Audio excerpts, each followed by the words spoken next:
Welcome back, everyone. In this video, we will be finishing up the graph sketching section. And number 2 here, we want to use the same guidelines to sketch y equals x plus cosine of x.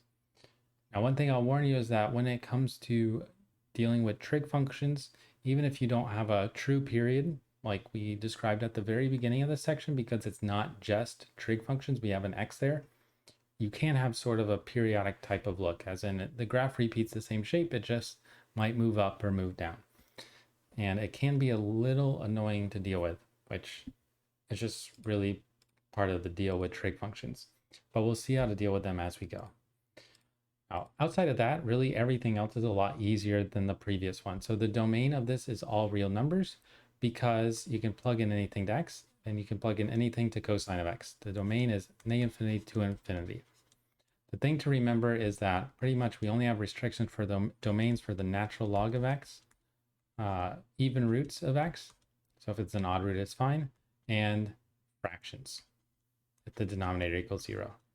These are really the only times you get restrictions, unless if you have a piecewise function, but that would be more than annoying to deal with. All right, so we've got that. Now, intercepts here, whenever you're mixing functions like this, so you have a trig function without it, it's going to be almost impossible to find an x-intercept. So we're not even going to worry about that.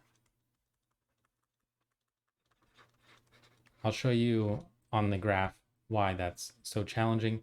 But if you set this y equal to 0, you would have 0 equals x plus cosine of x. Unless if you just had a lucky guess, you would honestly never be able to figure it out. And there might not even be one. So too hard, we're not going to worry about that. Y-intercepts are always doable. You plug in x equals 0, and we get y equals 0 plus cosine of 0. Cosine of 0 is 1, so this is 1. And we have our first thing to put on our graph here. The y-intercept is 1, so we've got that point. Now, because the domain's fine, I know I'm kind of skipping the symmetry and periodic thing for a second, but I just wanted to point out why the domain being -infinity to infinity is so great, is that there are no vertical asymptotes or holds. So we don't even have to worry about those, thankfully. We should look into horizontal asymptotes. Well, that's what's happened when we do the limit as x goes to infinity of our function, and the limit as x goes to -infinity of our function. Now, keep in mind the reason why we would have to look at both in this one, as opposed to the previous example, is rational functions are guaranteed to only have up to 1. This is not a rational function, so you can have more than one. But the main thing to remember is that if we do the limit of each part, we get the limit as x goes to infinity. I'm just going to focus on the first one, and the second one will follow the same way. Plus the limit as x goes to infinity of cosine of x. Well, this is definitely infinity because it's just x anyway. Plus, and then the limit as x goes to infinity of cosine of x. Well, it's actually d and e, but cosine of x is always between -1 and 1, right? No matter what angle you plug into cosine, you always get something between -1 and 1. So it's kind of like infinity plus a number that's between -1 and 1, but that's still infinity. We know the only time this is really an issue is if you have infinity minus infinity. Well, for the same reason, when you do the limit as -infinity of each part on the bottom here, you get -infinity for the x plus another number between -1 and 1. It's actually d and e, but for the purposes of this problem, since it's -infinity plus just a number, it's -infinity. So that means as we graph this, if we go all the way to the right, we're going to go up to infinity. If we go all the way to the left, we'll go down to infinity. We'll just kind of like star this as something to remember. It should work itself out with the rest of the problem. Right. Now, symmetry, once again, we will skip this and maybe we'll point it out at the end, but it's not necessarily going to be easy to figure out this is symmetric right now. Periodic. It's sort of periodic because we do have a trig function, but it's not completely periodic. So cosine of x has a period of 2 pi.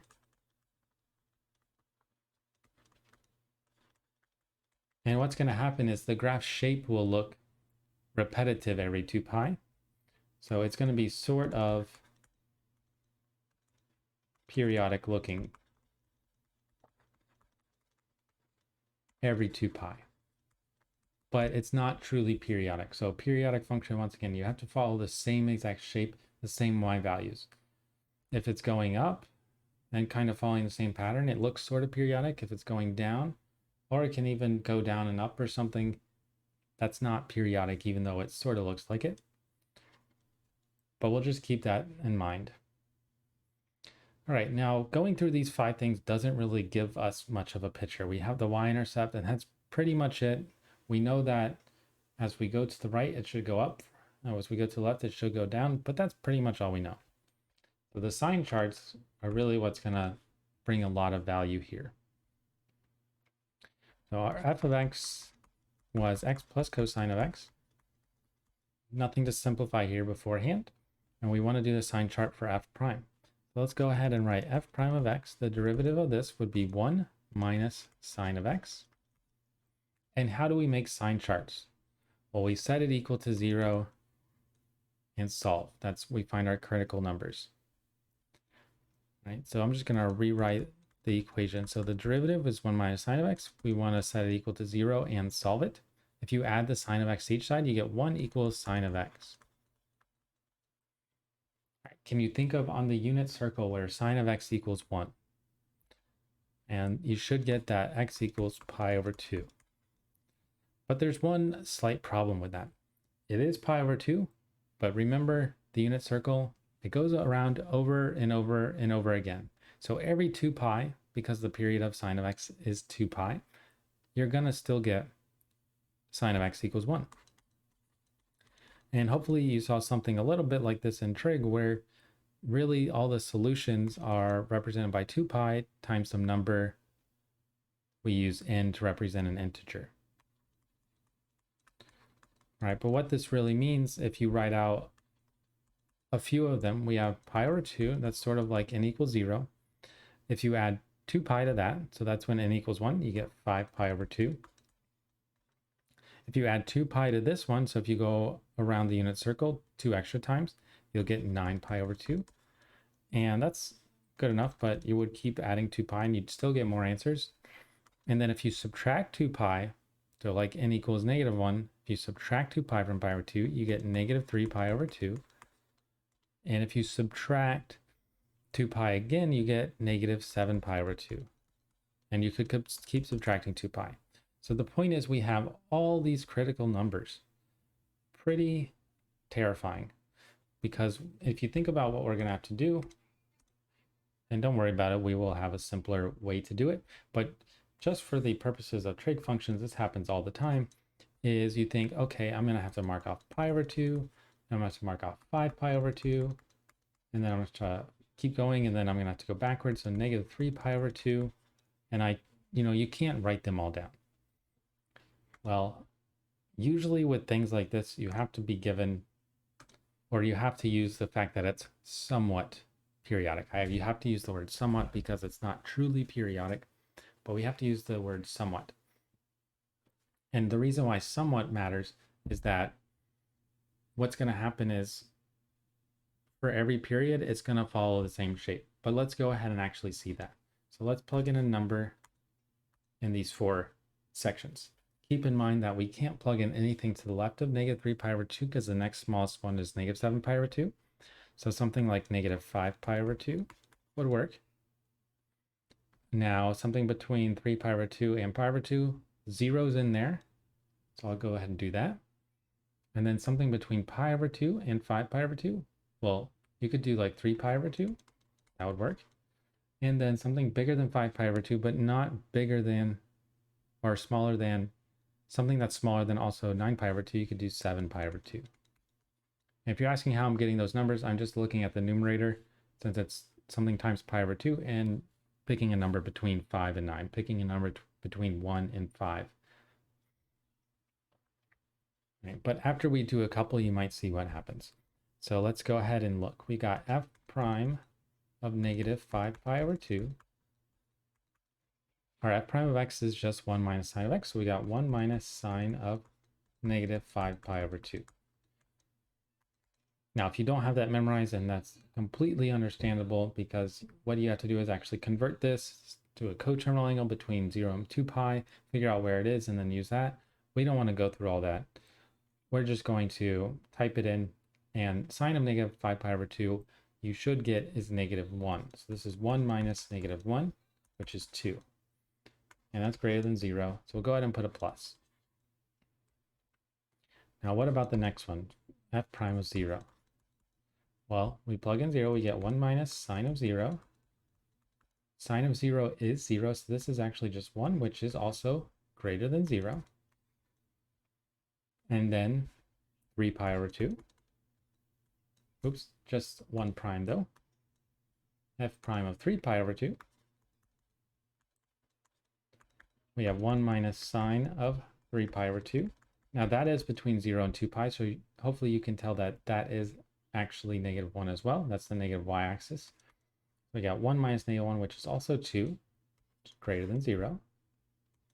And you could probably guess that it's going to be positive for 7 pi over 2.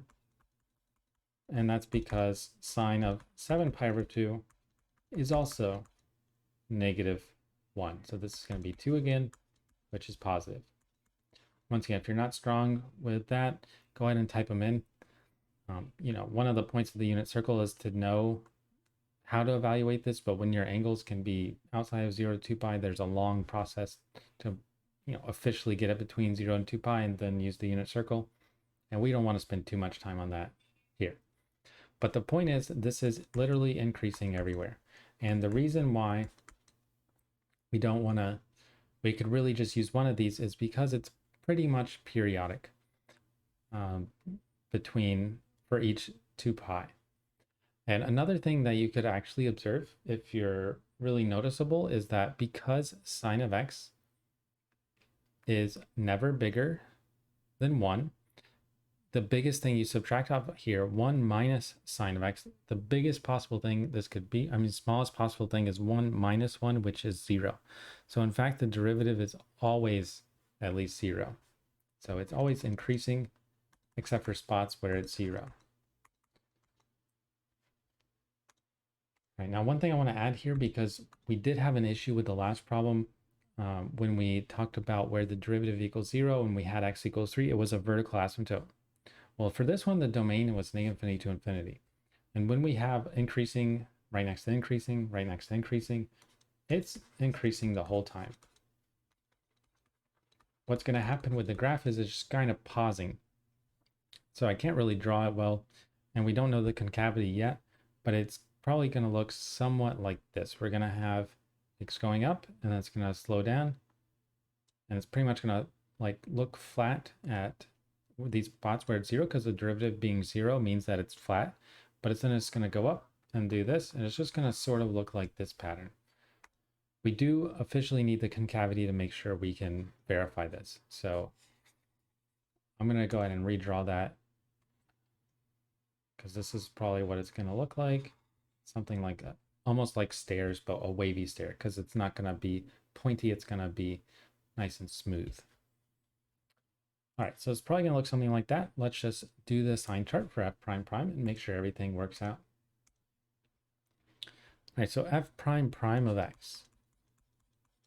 Well, the derivative was 1 minus sine of x. So the derivative of this would be 0 minus cosine of x, so negative cosine of x. And we want to know where this equals 0. All right, now where does this equal 0?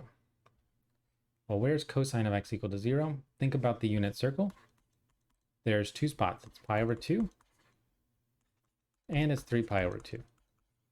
It's on the y-axis, which is pi over 2 is the positive y-axis, 3 pi over 2 is the negative y-axis, and it's both plus 2 pi times it. Now, a very big difference about this one is that compared to the first one, we had just one quote-unquote base critical angle, pi over 2. And it was pretty much increasing the whole time. Well, because this one has 2, what's probably going to happen is we're not going to be just concave up or concave down the whole way. And this one is a little bit tighter. So I'm going to go ahead and write down a few of these angles. Notice that these angles are the same exact ones up here. So we got pi over 2. I'm just going to subtract 2 pi, which is the negative 3 pi over 2. And we could graph more, but just kind of dot, dot, dot. And then also add 2 pi becomes 5 pi over 2. But we also should just write down a few for 3 pi over 2 as well. So we got 3 pi over 2. If you add 2 pi to this, you get 7 pi over 2. And if you subtract 2 pi from this, you get negative pi over 2. Once again, you can just take your time, try to verify all that. But what we have on our sine chart here is we have a much more, if we were to space everything out perfectly compared to up here, it's much more cluttered.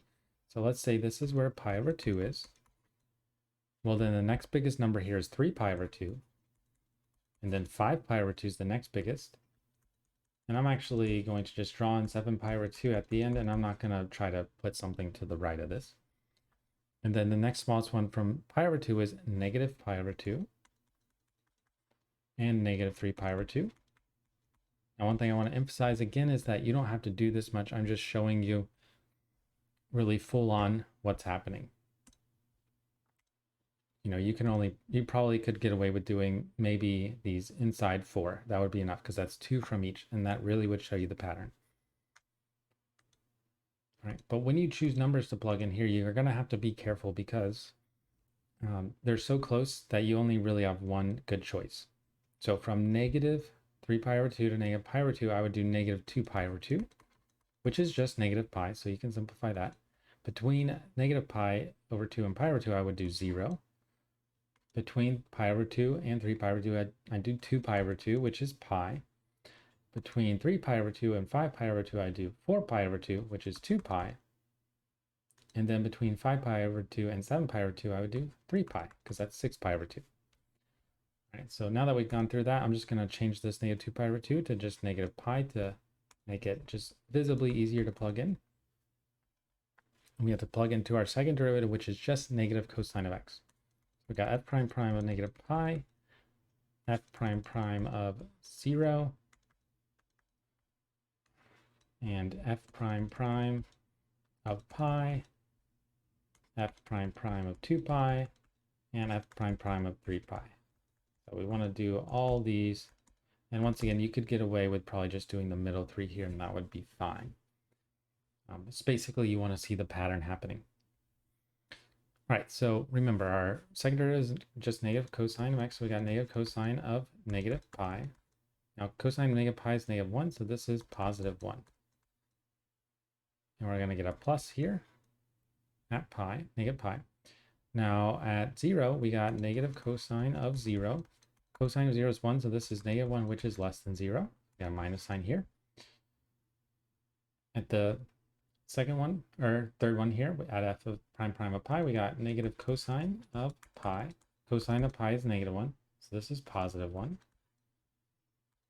And you can probably guess that it's going to keep switching back and forth because we're alternating from really each one as far as the intervals. So negative cosine of 2 pi. Well, cosine of 2 pi is 1, so this is negative 1, which is less than 0. And negative cosine of 3 pi, to finalize it, negative 1 times negative 1 is positive 1, greater than 0. And that would just continue. So if I did the next one, it would be minus. If I did the next one, it would be minus over here. And really, we would have this situation where it's switching from concave down to concave up constantly. So these are all points of inflection, but we won't specify that because that's going to be very cluttered. But what's going to happen is this is concave down. Keep in mind it's increasing everywhere. So concave down means it's going to look like this, and then it's going to look like this in this section, and then it's going to look like this in this section. It's going to look like this in this section. And it's going to keep doing this. All right, well, if you kind of look at what I drew before for just the first derivative, that really is our shape, right? Because if you look at what's happening here at negative 5 pi over 2, Well, pretty much the whole entire way it's going up, but we know it's got to flatten, but then it's got to go back up, and then it's got to flatten, and it's going to go back up and flatten. That's pretty much exactly this. This part is right here. This part is right here. This part is right here. This part is right here, and so on. It's pretty much the same exact shape. We're just piecing these together with this, and it's going to paste right on top of this. So our graph does have this kind of wavy up shape. And once we know that one point, which was the y-intercept, we can just make that shape as best we can. And we're pretty much going to be good to go. All right. Now, one thing you could be careful on, which you should be, is at this point, is it going to be going up or is it one of the flat areas? Well, at x equals 0, we actually did the derivative there. It is positive. So it's actually going up here. So it's going up and then it's going to eventually flatten, go up, and then it's going to flatten, and then it's going to go up.